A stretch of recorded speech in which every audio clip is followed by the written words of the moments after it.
तो सुनाना भी है, नहीं तो माला में कैसे आएंगे। गहरी बात है। पापा ने तो बोल दिया, पिताजी ने तो राज खोल दिया कि माला में आना है। ज्ञान सुनो भी, सुनाओ भी। बाबा ने कहा ये जो 108 की माला है ना, ये विजय माला है। 16,000 को विजय माला नहीं कहेंगे, बाबा ने कहा है।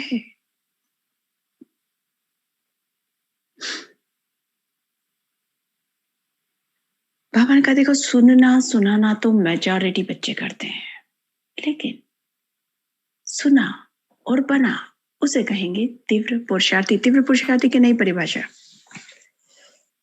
क्या कहा बाबा ने? सुना और बना, इसको कहते हैं तीव्र पुरुषार्थी। उसके पहले बाबा ने कितनी सारी तीव्र पुरुषार्थी की डेफिनेशंस बताई है। समय पर ज्ञान का याद आ जाना तीव्र पुरुषार्थी।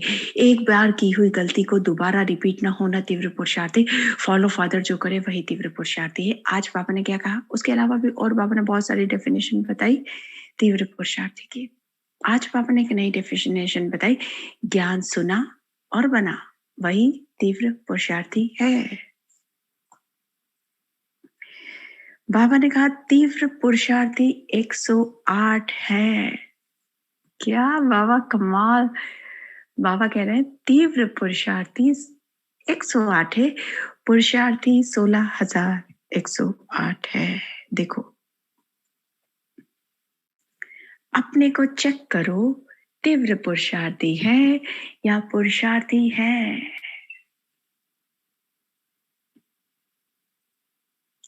हर आत्मा स्वयं को जान सकती है जो है जैसे है।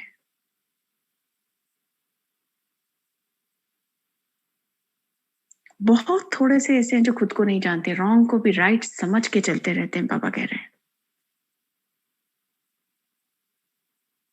बाबा ने कहा सदा खुद को देखो, दूसरों को नहीं देखो। अपने पुरुषार्थ को चेक करो और तीव्र पुरुषार्थ में चेंज करो। बाबा ने कहा अभी चेंज कर सकते हो, फाइनल टाइम में चेंज नहीं कर पाओगे। एग्जाम के टाइम पे पढ़ाई का चांस नहीं मिलता, पढ़ाई पहले की जाती है।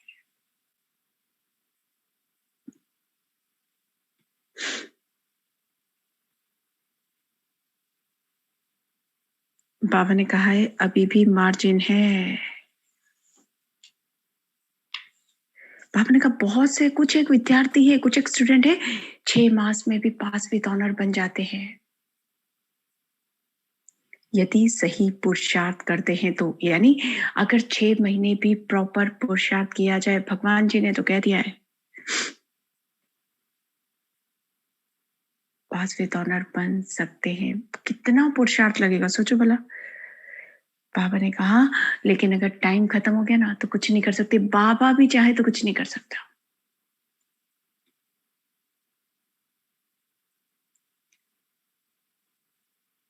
बाबा ने कहा, बाबा सोचे कि अरे ये तो बच्चा अच्छा है, चलो इसको मार्क्स दे दूं, वो भी मैं नहीं दे सकता। इसलिए खुद को चेक करो, चेंज करो, अलबेलापन छोड़ दो। बाबा क्या कह रहे हैं? बाबा कह रहे हैं अलबेलापन छोड़ दो।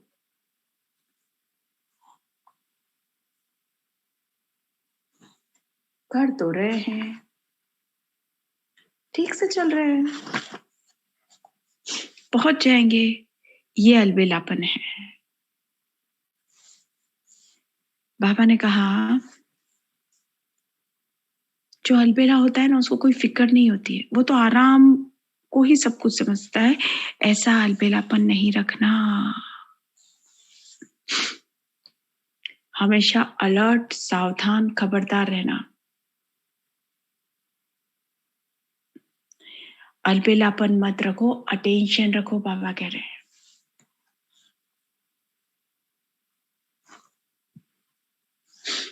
बाबा ने कहा अटेंशन तुम्हारा जो है ना नेचुरल बन जाए। बाबा कह रहे हैं कोई कोई बच्चे अटेंशन का भी टेंशन रखने लगते हैं। अब बोलो भला, अटेंशन का टेंशन नहीं रखना है, टेंशन की लाइफ हमेशा नहीं चलती है, नेचुरल नहीं होती है। अटेंशन को नेचुरल बनाना है।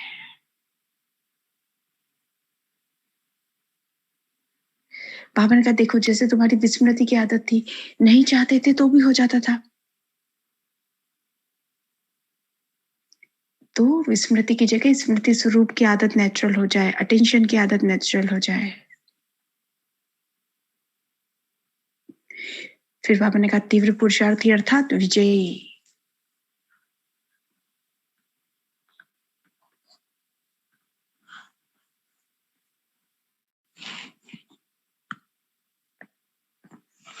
बाबा ने कहा बहुत काल का अभ्यास चाहिए,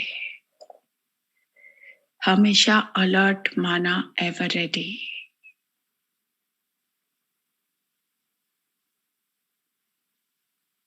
बाबा ने कहा जो भी कमी अपने अंदर फील होती है ना, महसूस होती है ना, उसे जल्द से जल्द समाप्त करो।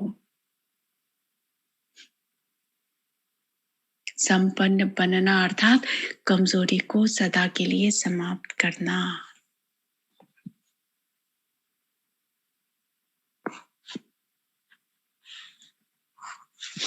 बाबा ने कहा ऐसा नहीं कि मधुबन में आए तो मधुबन के, और मधुबन से गए तो वहां के, यहाँ आए तो यहाँ के, वहां गए तो वहां के। सदा तीव्र पुरुषार्थी बनना, यहां से तीव्र पुरुषार्थी बनकर जाना।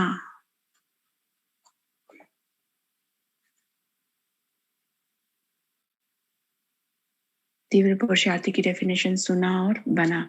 तीव्र पुरुषार्थी अर्थात विजयी।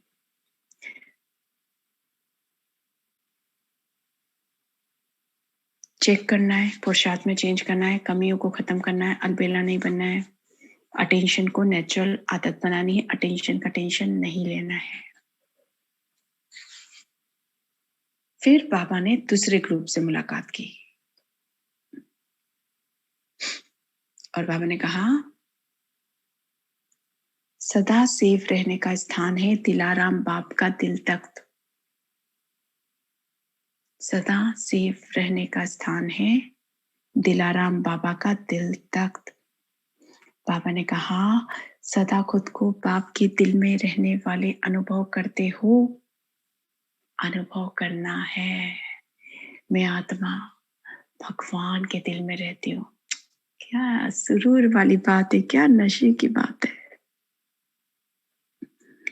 मैं दिल तक नशीन आत्मा हूं। भगवान के दिल में रहने का भाग्य मिला है, इससे बड़ा भाग्य कोई हो सकता है? कहाँ रहते हो? तो भगवान के दिल में रहते हैं। क्या सुरूर, क्या नशा है। जो भगवान के दिल में समाया होगा उसको कोई हिला सकता है? उसको कोई परेशान कर सकता है? उसको कोई टेंशन हो सकता है? ना। दिल तक नशीन आत्माएं सदा सेफ होती हैं, माया के तूफान से सेफ, प्रकृति के भी तूफान से सेफ। न माया हिला सकती, न प्रकृति हिला सकती। बाबा ने कहा आपका यादगार क्या है? अचल घर है ना, चंचल घर तो नहीं बना है। बाबा कह रहे हैं आपका यादगार क्या है? अचल घर। अचल बने होना हलचल में नुकसान है, अचल में फायदा है।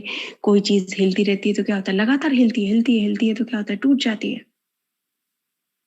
सदा याद रखना है हम दिलाराम बाप की दिल तक नशीन आत्माएं हैं।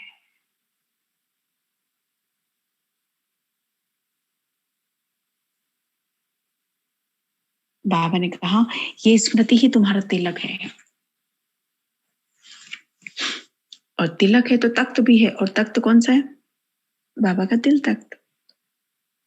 ये स्मृति का तिलक ही राज्य तिलक है।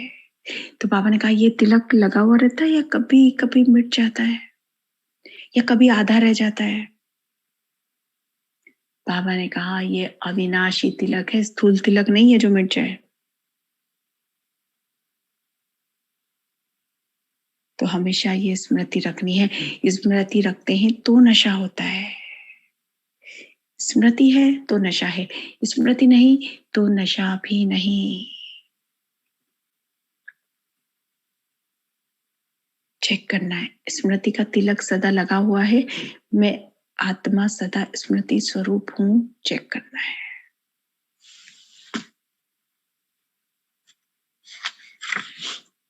फिर दिल्ली ग्रुप से बाबा ने पूछा, दिल्ली वाले क्या कर रहे हैं? राजधानी की तैयारी कर रहे हैं, पूछा है बाबा ने।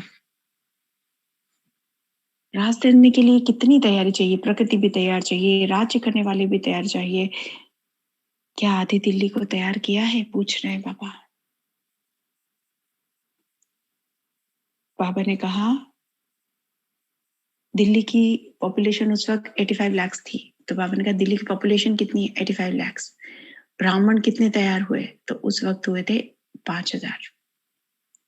बाबा ने कहा ये तो कुछ नहीं हुआ, तैयारी कब करोगे? विनाश का घंटा बजेगा तब तैयारी करोगे? Charity begins at home. Delhi वालों को तैयार करो। दिल्ली ग्रुप से बाबा बात कर रहे हैं। बाबा ने कहा अरे आधी की संख्या 9 लाख है, तुमने तो अभी 9 लाख भी तैयार नहीं किए। उस वक्त की बात है। बाबा ने कहा ऐसा नहीं समझना, चलो राजधानी जब तैयार होनी होगी हो जाएगी, आ जाएंगे। बाबा ने कहा नहीं, नियम है, जो करता है सो पाता है, तो करना पड़ेगा ना।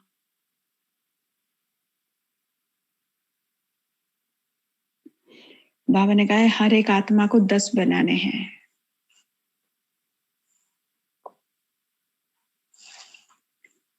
बाबा ने कहा 1 साल में 10 तो बना सकते हो ना? तो बच्चों ने हाँ कहा। तो बाबा ने कहा देखो आपने हाँ कहा है, 1 साल में 10 तैयार करोगे। आपका फोटो निकल रहा है, बाबा कह रहे हैं।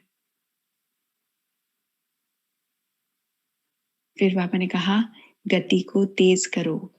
कभी ऐसा मत सोचो बाबा क्या करे, ज्ञान सुनने वाले तो मिलते नहीं है।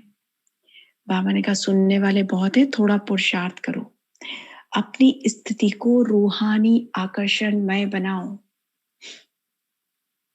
रूहानी रूहानियत हो, अट्रैक्शन हो आपकी स्थिति में, तब आत्माएं चुंबक की तरह खींची आएंगी। क्या आपकी रूहानी शक्ति आत्माओं को खींच नहीं सकती? रूहानी आकर्षण करने वाले चुंबक बनो। चुंबक को मैग्नेट को कहना नहीं पड़ता आओ सुई आओ, सुई ऑटोमेटिकली जहां मैग्नेट होता है सुई अट्रैक्ट होती है। ये जो रूहानी आकर्षण में स्थिति है ना, ऑटोमेटिक आत्माओं को अट्रैक्ट करती है, मेहनत नहीं करनी पड़ती। बाबा ने पूछा ब्राह्मण जीवन का श्रेष्ठ कर्म कौन सा है? सेवा है ना। अचल बनो, अचल बनाओ, प्रोग्राम करो, सदा संतुष्ट रहो। प्रोग्राम अर्थात प्रोग्रेस।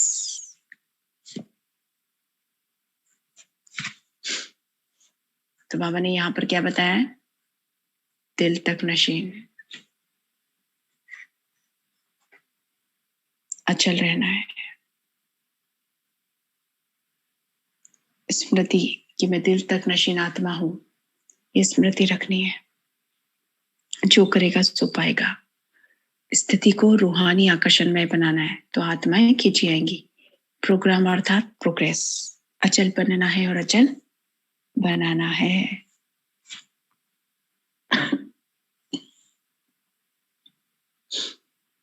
उसके बाद बाबा ने तीसरे ग्रुप से बात की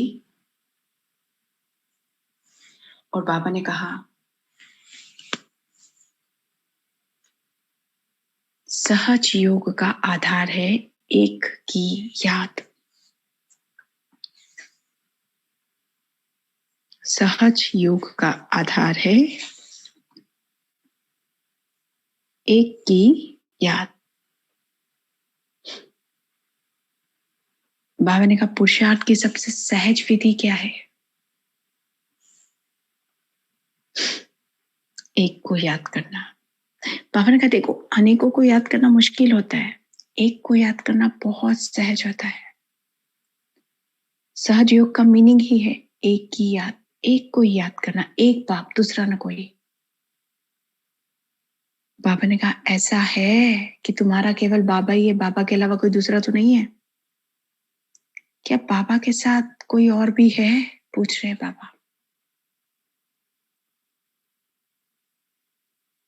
बाबा ने कहा कभी कभी क्या करते हो तुम, बॉडी कॉन्शियस हो जाते हो, देह अभिमान में आ जाते हो।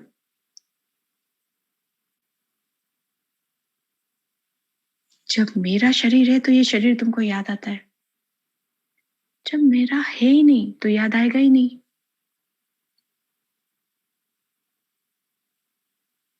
तन मन धन सब तेरा, मेरा क्या? तो क्या याद आना चाहिए? बाबा बोल रहे हैं हमेशा याद रखो मेरा नहीं बाबा का है। सेवार्थ बाप ने ट्रस्टी बनाया है। मेरापन है तो गृहस्थी है, तेरापन है तो ट्रस्टी है। ट्रस्टी अर्थात डबल लाइट, गृहस्थी अर्थात बोझ। कितने बोझ है? मेरा घर, मेरे बच्चे, मेरा पति, मेरा बेटा, मेरी बेटी, मेरा ये। कितना बाबा ने कहा कितनी लंबी लिस्ट है तुम्हारे मेरों की।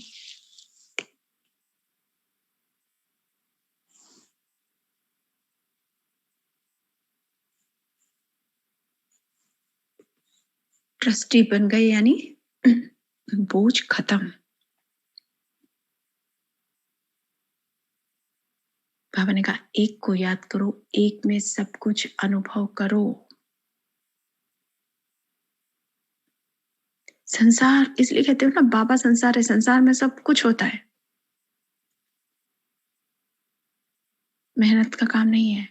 जन्म जन्म ढूंढे हो, भटके हो, अब बाप दादा मेहनत से छुड़ाते हैं। फिर भी मेहनत करते हो, उसका कारण है तुम्हारी अपनी कमजोरी। जो कमजोर होता है ना उसको इजी वाला काम भी बहुत टफ लगता है, और जो डेयरिंग होती है ना, हिम्मत जिसमें होती है, उसे मुश्किल काम भी सहज लगता है। कमजोरी मुश्किल बना देती है।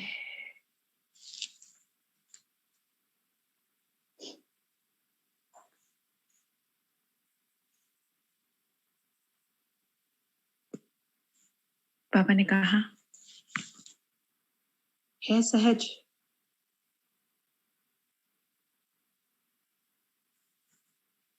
सदा सहज योगी बनकर चलो।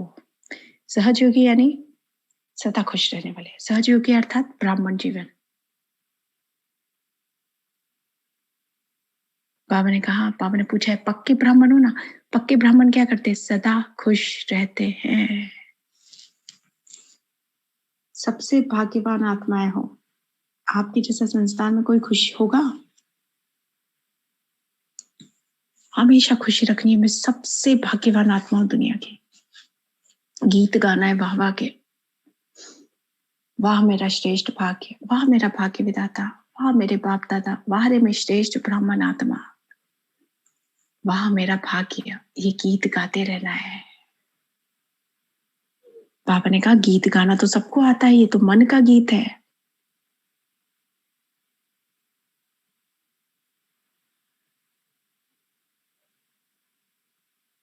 फिर बाबा ने कहा, ये आंध्रा वाला ग्रुप था, बाबा ने कहा आंध्रा वालों को अपनी संख्या बढ़ानी है।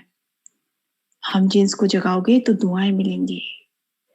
भटकती हुई आत्मा को रास्ता दिखाना सबसे बड़ा पुण्य का काम है। बाबा ने कहा आंध्रा की सबसे बड़ी क्वालिटी क्या है?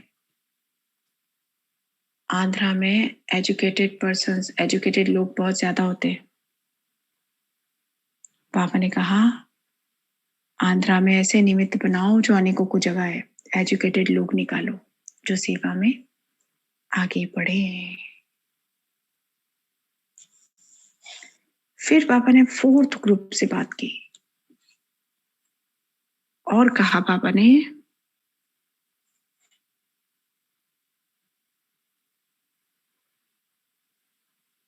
परमात्मा प्यार पाना है तो न्यारे बनो। बाबा ने कहा सदा अपने को रूहे गुलाब समझते हो? रूह गुलाब अर्थात रूहानियत की खुशबू से संपन्न आत्मा।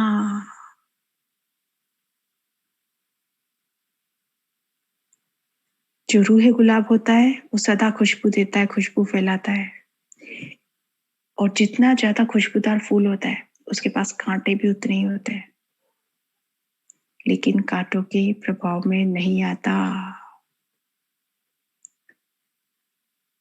फूल की कोई भी क्वालिटी कांटों के इफेक्ट से खराब नहीं होती है।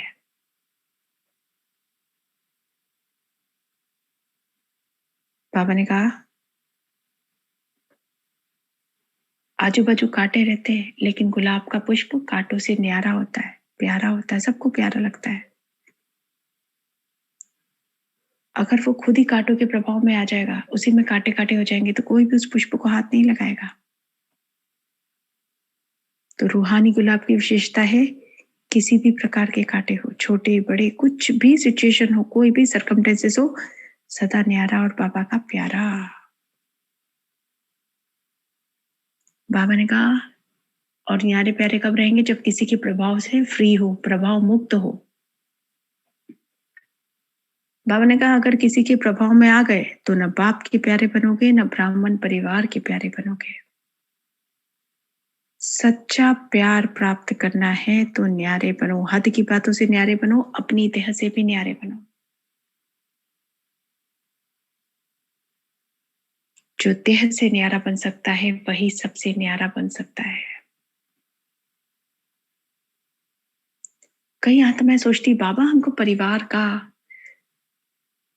इतना प्यार नहीं मिलता जितना मिलना चाहिए। बाबा ने कहा इतने न्यारे नहीं बने हो, न्यारे बन जाओ तो सबका प्यार मिलेगा।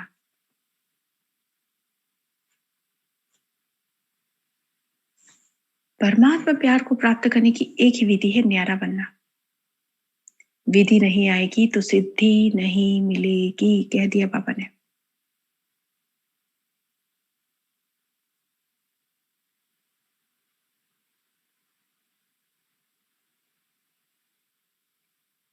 फिर दूसरा क्वेश्चन बाबा से बच्चों ने कहा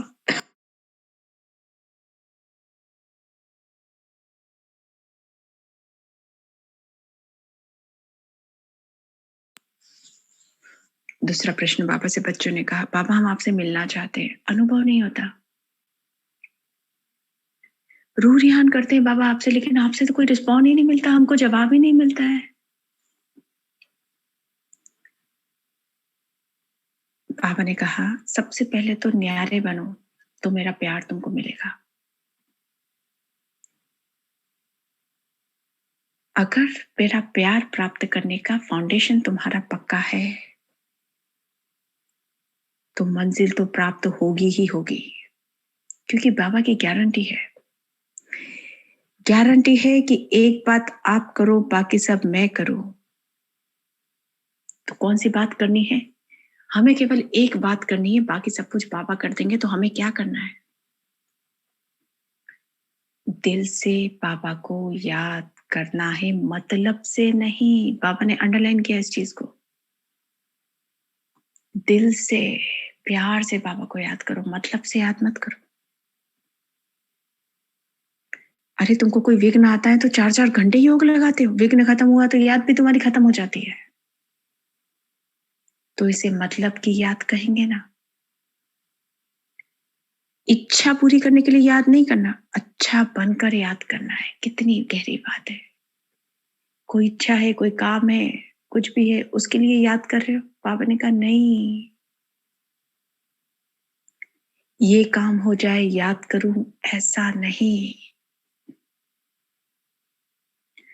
पात्र बनो, परमात्मा प्रेम का पात्र बनकर अनुभव करो।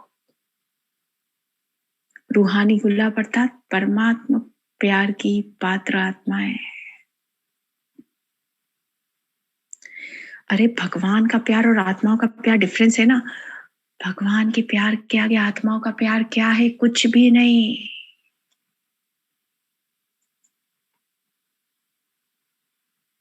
जब भगवान के प्यार के अनुभवी बनते हो तो कौन सा गीत गाते हो?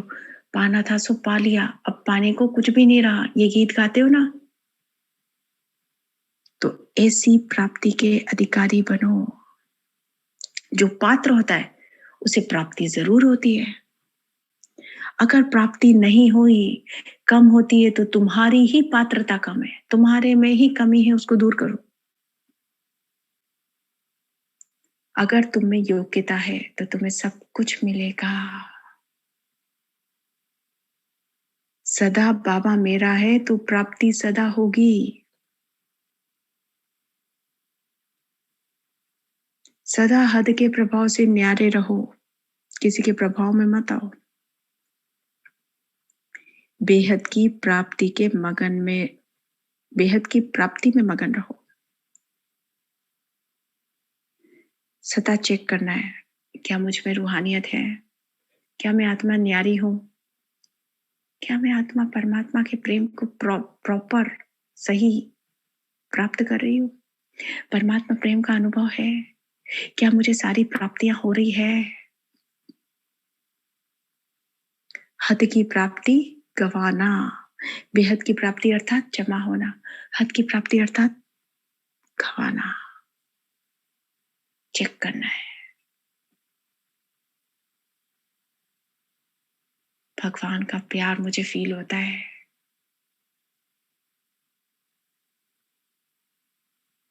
बाबा कहते ही वो मीठा मीठा आनंद अनुभव होता है।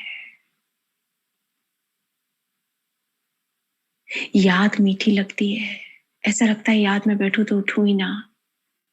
क्या मैं किसी पर्पस से याद कर रही हूँ बाबा को, या मुझे याद ही मेरा जीवन है? क्या मुझे बाबा को याद करने की मेहनत करनी पड़ती है, या ऑटोमेटिकली मुझे बाबा की याद रहती है? चेक करना है और चेंज करना है। सबसे बड़ा रोड़ा, सबसे बड़ा कांटा, सबसे बड़ा प्रॉब्लम प्रभाव में आ जाना, किसी के प्रभाव में नहीं आना। क्यों? अगर कोई आत्मा का इंप्रेशन हो रहा है तो चेक करना है, क्यों मैं आत्मा इसके प्रभाव में आ रही हूँ? ऐसी कौन सी बात इसमें है जो मुझे खींच रही है? खत्म कर देना है चिंतन करके, सोच के उस सब बातों को। केवल बाबा के, इसको ऐसा बनाने वाला कौन है? मेरा बाबा है। तो बेस्ट मेरे पास है, तो बेटर की तरफ मैं क्यों जाऊं? कभी भी किसी भी आत्मा के प्रभाव में नहीं आना। इसी मुरली में आगे बाबा ने ना 12 प्रतिज्ञाएं कराई थी और 12 सम्मान दिए थे। ये 93 की मुरली में, अभी आएंगी थोड़े टाइम के बाद वो मुरली है, उसको ना रोज पढ़ना है अमृत वेले। उसमें बाबा ने कहा है, बोलो मैं प्रभाव मुक्त आत्मा हूं, मैं लगाव मुक्त आत्मा हूं, मैं बंधन मुक्त आत्मा हूं, मैं झुकाव मुक्त आत्मा हूं। ऐसे करके बाबा ने 12 सम्मान दिए थे। तो फिर इस तरह से बाबा ने कहा, हद की प्राप्ति के पीछे जाना है नहीं, गंवाना, और बेहद की प्राप्ति अर्थात जमा करना। फिर बाबा ने ग्रुप नंबर 5 से बात की, 5वें ग्रुप से बात की।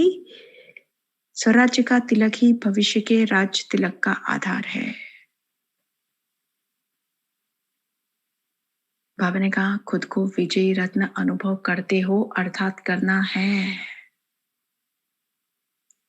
बाबा ने कहा, विजय तुम्हारे लिए मुश्किल है कि सहज है? या मुश्किल बना देते हो? है सहज, लेकिन तुम मुश्किल बना देते हो।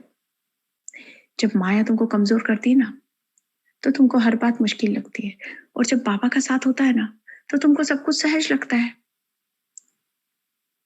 बाबा ने कहा, अरे अगर कोई बात मुश्किल है तो वो तो सदा मुश्किल लगनी चाहिए ना।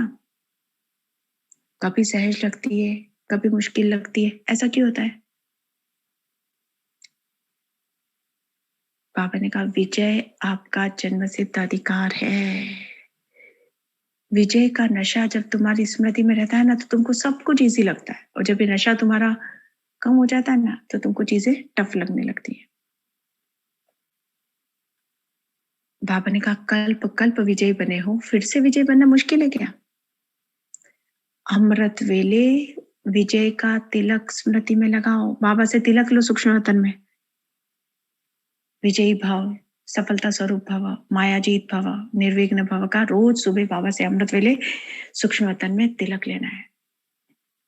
9 बातें रोज सूक्ष्म तन में करनी है अमृत वेले बाबा के साथ। वो रोज करते ना तो बहुत स्मूथली रूटीन पुरुषार्थ इजी गोइंग हो जाता है। फिर बाबा ने क्या कहा? बाबा ने कहा देखो तुम भक्ति मार्ग में भी तिलक लगाते हो ना, भक्ति मार्ग में भी निशानी तिलक है, सुहाग की निशानी भी तिलक है, राज्य प्राप्त करने की निशानी भी तिलक है, कोई शुभ कार्य में सफलता के लिए जाते हो तो भी पहले तिलक देते हो, श्रेष्ठ कार्य सफलता का सूचक भी तिलक है, तो अविनाशी तिलक है।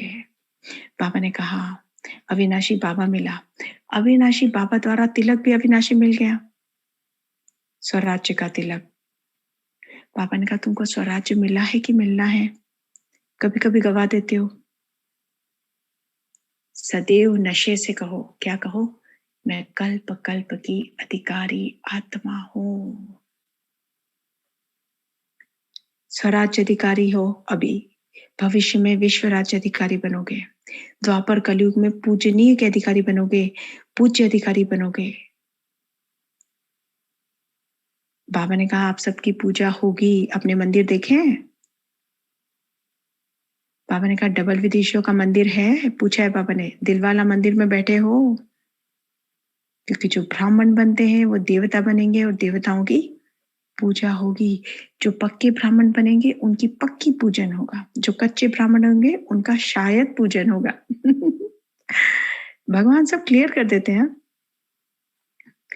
सदा याद रखो, पक्के थे, पक्के हैं, पक्के रहेंगे। अनुभवी बन गए ना, अनुभवी कभी धोखा नहीं खाता है।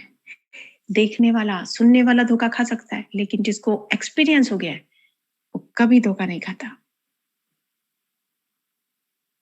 हर कदम में नया नया अनुभव करते रहते हो, हर कदम में नया नया अनुभव करना है, रोज नया अनुभव करना है, रोज की मुरली में नयापन फील करना है, रोज मीठे बच्चे में नया वाइब्रेशन। तुम आत्मा हो। जब ये बाबा कहता है ना रोज एक नई अनुभूति के साथ सुने, हाँ मैं ये आत्मा हूं। मुरली सुनने में नवीनता,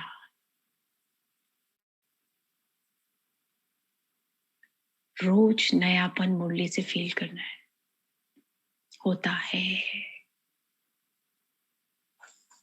बाबा ने कहा है उमंग उत्साह उड़ती कला के पंख है। उड़ती कला में जाना है तो क्या करना है? उमंग उत्साह। उमंग उत्साह कम हुए तो तुम्हारे पंख कमजोर हो गए। नवीनता की डेफिनेशन बाबा ने दी। नवीनता अर्थात वो करके बताओ जो कभी किसी ने नहीं किया। सेंटर खोलना, फंक्शन करना, ये तो सब करते हैं।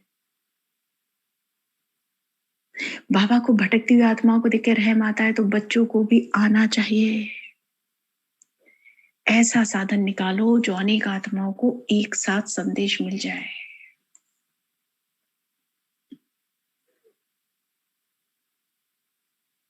और इस तरीके से बाबा ने मुरली को पूरा किया। 5 ग्रुप से बाबा ने बातचीत की। यहाँ पे बाबा ने क्या बताया है? विजय की स्मृति रखनी है, तिलक की स्मृति रखनी है, अनुभवी मूर्त अनुभव को बढ़ावा देना है, उमंग उत्साह में रहना है, नवीनता लानी है, योग में नवीनता, रोज की मुरली पे योग बनाना है, अव्यक्त मुरली पे योग निकालना है। कैसे इसमें योग, इसमें कैसे योग करूं, ऐसा क्या करूं जो योग बन जाए। क्रिएटिव बनना है, अपनी क्रिएटिविटी को बढ़ाना है। करते नहीं है तब तक होता नहीं है, प्रयत्न तो कर सकते हैं। फिर पापा ने कहा पूरे ये ग्रुप में इंपॉर्टेंट बातें पापा ने क्या कही है? पापा ने कहा है देखो अनुभवी धोखा नहीं खाते, देखने सुनने वाले धोखा खा लेंगे, लेकिन जिसको अनुभव हो चुका है वो कभी धोखा नहीं खाएगा।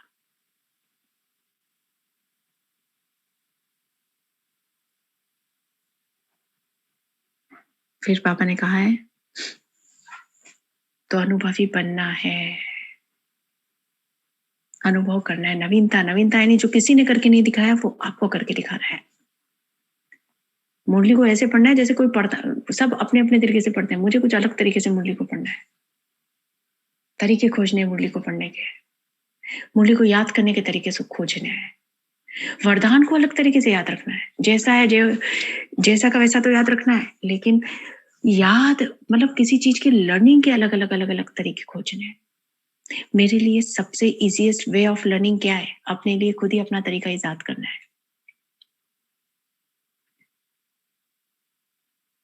पूरी मुरली को मैं किस शॉर्टकट में याद रखूं? अपने आप को आगे बढ़ा, और कुछ तरीके पे मत ध्यान दो, अपने आप को आगे बढ़ाने के तरीके खुद को ही ढूंढने हैं, शॉर्टकट जिसको कहते हैं। पढ़ाई में कैसे शॉर्टकट नोट्स बनाते हैं, ऐसे अभी भी बनाने हैं।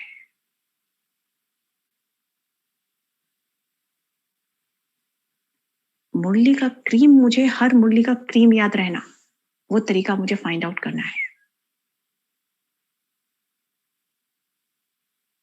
ये तरीके खोजने हैं, अपने आप को इसी में, ज्ञान में ही बिजी रखना है।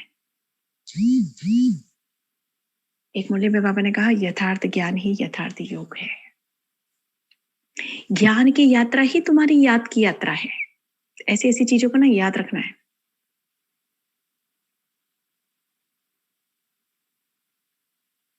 जितनी तुम्हारी बुद्धि में ज्ञान की मुख्य पॉइंट्स होंगी, उतना तुम्हारा योग अच्छा होगा। साकार मुरली के महावाक्य हैं। तो याद को अच्छा बनाना है तो ज्ञान को बढ़ाना है, सीधी सीधी सी बात है।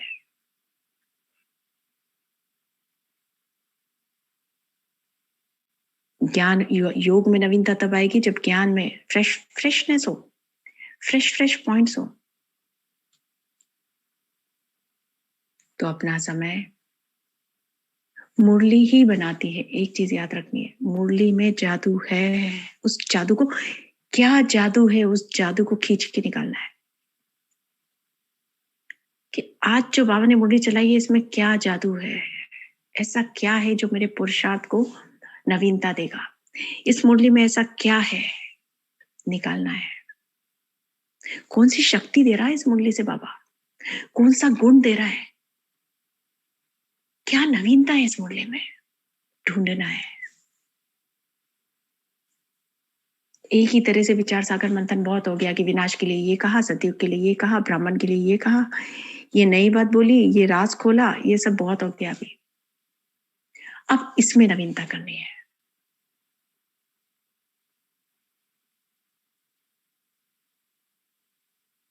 So thank you Shiv Baba, thank you Bap Dada, thank you दादी, मुरली के मनन चिंतन के लिए कोटि कोटि पदम गुना धन्यवाद, धन्यवाद और धन्यवाद।